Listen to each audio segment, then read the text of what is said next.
አስተጣጠብ እንዴት ነው? ንያውስ እንዴት ነው ትላለች። ሀይድ አስተጣጠብ መጀመሪያ ትነይታላችሁ። ንያው እንዴት ነው? በልባችሁ ነው የምትነይቱት። ከሀይድ እንደምትታጠቡ መነየት ማሰብ።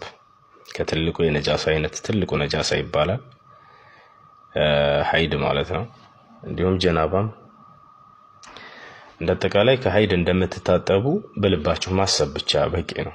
እሺ በአንደበታችሁ ከሀይድ ትታጠባለህ ምናምን ማለት አይጠበቅባችሁም። አንደኛ እሱ ነው። ከዚያ በኋላ ቢስሚላህ ትሉና እጃችሁን 3 ጊዜ ትታጠባላችሁ።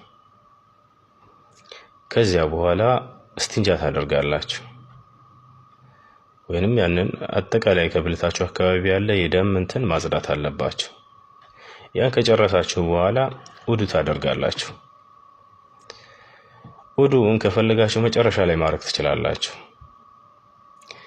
ውዱ ካደረጋችሁ በኋላ ሰውነታችሁ ፀጉራችሁ ላይ 3 ጊዜ እንትን ትሉታላችሁ፣ ውሃ ታደርጉበታላችሁ። ይሄ ፀጉራችሁ ስር እንትን መዳረስ አለበት። 3 ጊዜ አድርገንበት የማይዳረስ እስከሆነ ፀጉራችን ብዙ ከሆነ ካላችሁ ከዚያም በላይ ማድረግ ትችላላችሁ። ዋናው ነገር የፀጉራችሁ ስር መዳረስ አለበት። እንዲህ እያደረጋችሁ እንዲዳረስ አድርጉት ስሩ ማለት ነው።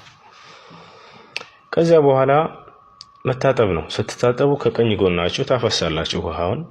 የቀኝ ጎናችሁን መጀመሪያ ታጥባላችሁ፣ ከዚያ የግራ ጎናችሁን ታጥባላችሁ። ከዚያ አለቀ خلاص። ይሄ ነው የጀናባ አስተጣጠብ። ማነው የሀይድ አስተጣጠብ፣ ሌላ ነገር የለውም። ይሄን ካደረጋችሁ የሱናውን አጅር ታገኛላችሁ። ሰላም አለይኩም ወራህመቱላሂ ወበረካቱ።